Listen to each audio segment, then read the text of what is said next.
నమస్తే and welcome to hit TV.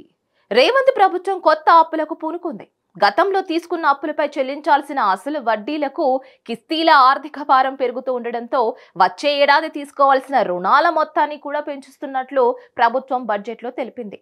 వచ్చే ఏడాది సమకూరే మొత్తం 2,74,186 కోట్లలో అప్పుల ద్వారా సేకరించే సొమ్ము అయితే 68,587 కోట్లు ఉంటుందని వివరించింది. వచ్చే ఏడాది రాష్ట్ర ప్రభుత్వం పాత బాకీలకు తిరిగి చెల్లించాల్సింది 34,753 కోట్లు ఉంటుందని అంచనా. దీన్ని తీసేస్తే మొత్తం రుణాలు 68,585 కోట్లలో నికరంగా రాష్ట్ర ప్రభుత్వానికి వచ్చే సొమ్ము 28,832 కోట్లు ఉండనుంది. ప్రభుత్వ రంగ సంస్థలైన కార్పొరేషన్లు తీసుకుంటున్న రుణాలు మళ్లీ అదనంగా ఉంటున్నాయి. వీటిని ప్రభుత్వాలు బడ్జెట్లో చూపించడం లేదు.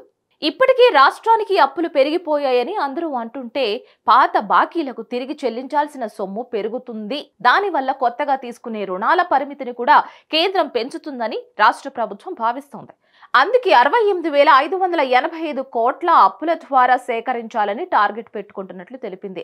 ఈ రుణాల్లో మార్కెట్ల నుంచి బాండ్ల వేలం ద్వారా నేరుగా సేకరించేవి 59,625 కోట్లు, కేంద్రం నుంచి తీసుకునేవి 3,900 కోట్లు, ఇతర రుణాలు 5,060 కోట్లు ఉంటాయని వివరించింది.